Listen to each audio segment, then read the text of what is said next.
শ্রদ্ধেয় সুপ্রিয়া আজির এই ভাবগভীর গৌরবময় অবসরের নিজের কণ্ঠ সাধনা অনুশাসিত জীবন সংযমী আচরণ ও উচ্চ চরিত্রবোধরে কলাকু তপস্যার মর্যাদা দেইথিবা এক মেধাবী শৃঙ্খলিত ও চরিত্রবান কণ্ঠশিল্পী কুমারী সুপ্রিয়া দাসকে আমার গভীর সম্মান ভাববিহ্বল অভিনন্দন ও অসীম শুভেচ্ছা জনাওছু।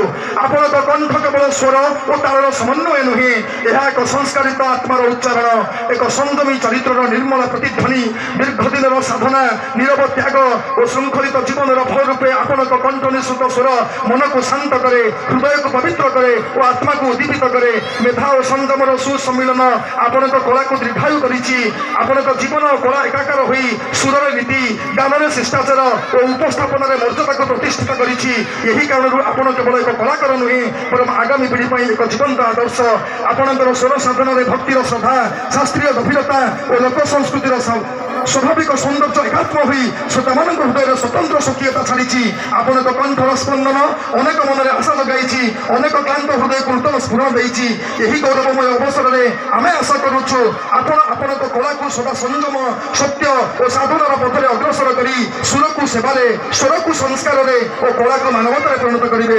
ତୁମ ସିଦ୍ଧି ଓ ସାଧନାର ଶସ୍ତ୍ରକ ସମାନ ସ୍ୱରୂପ ସ୍ୱାକ୍ଷରର ଏହି ଅମ୍ଳାନ ଲକ୍ଷ୍ୟ ଟାଣି ତୁମକୁ ପ୍ରତିଭା ଅନ୍ୱେଷଣ ଅନୁଷ୍ଠାନ ତରଫରୁ ଉତ୍କର୍ଷ କଳା ସମ୍ମାନ 2025ରେ ମହିମା ମଣ୍ଡିତ କରି ଆମେ ନିଜକୁ ଗୌରବାନ୍ୱିତ ମନେ କରୁଛୁ। ଶୁଭ ବସ୍ତୁ।